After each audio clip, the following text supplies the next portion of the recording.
pulled this picture directly from space. Well, more precisely from a satellite. And in this video, I will walk you through the process that I followed. Browsing around the internet, I discovered that I can pull images from weather satellites completely offline with some cheap equipment. I'm talking about the RTL SDR, which is a radio receiver that's about the size of a USB stick. For convenience, I bought a kit that comes already with a dipole antenna, a tripod, and a suction mount. There are a lot of differences between an SDR and a regular radio like this. A much wider frequency range, and it has a much higher sensitivity. Before I went any further with my experiments, I needed to download 3 softwares on my computer. The first software is SDR++, and it's what I need to interface the SDR with the computer. It's available for Windows, Mac OS, and Linux. When you install it, make sure to install the drivers for the SDR you are using,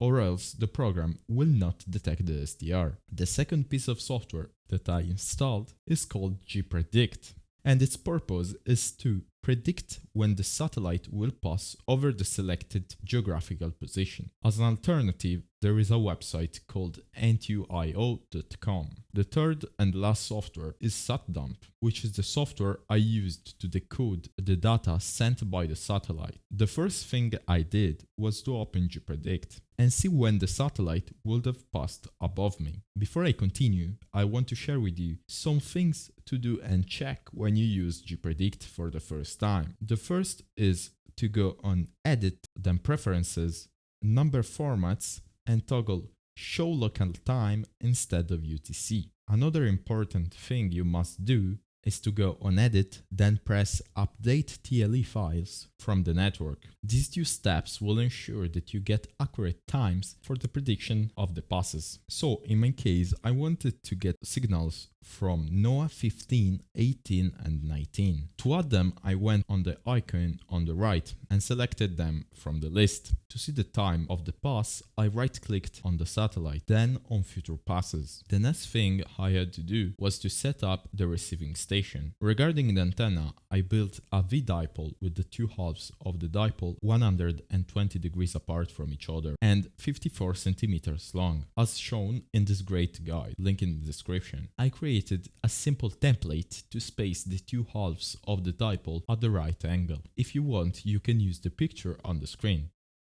After this preparation, I went outside to wait for the satellite. I advise you to go outside at least 15 minutes before the pass, because problems always arise when you are in a rush. I positioned the antenna in the middle of my garden, hooked up the RTL SDR with SDR++, opened, started the recording and waited. The first attempt I did was with NOAA 18 at this frequency, but the results I had were really poor due to the low elevation of the satellite. Also, keep in mind that the signals can fade out and come back. For the reason, you must not interrupt the recording even if you hear static until the end of the pass. I think it's important to note that the closer the elevation of the satellite is to 90 degrees, the better the quality and stability of the signal you will get. After all this, I decided to make another attempt the next day, because the next pass would have occurred at night, and this time of the year it can get really cold outside. The signal on my second attempt was much superior, as the elevation of the pass was 50 degrees compared to the 7 degrees of the pass before. The last thing I did, which I was really excited for, was decoding the signal and see what images I got. To do this, I opened SatDump,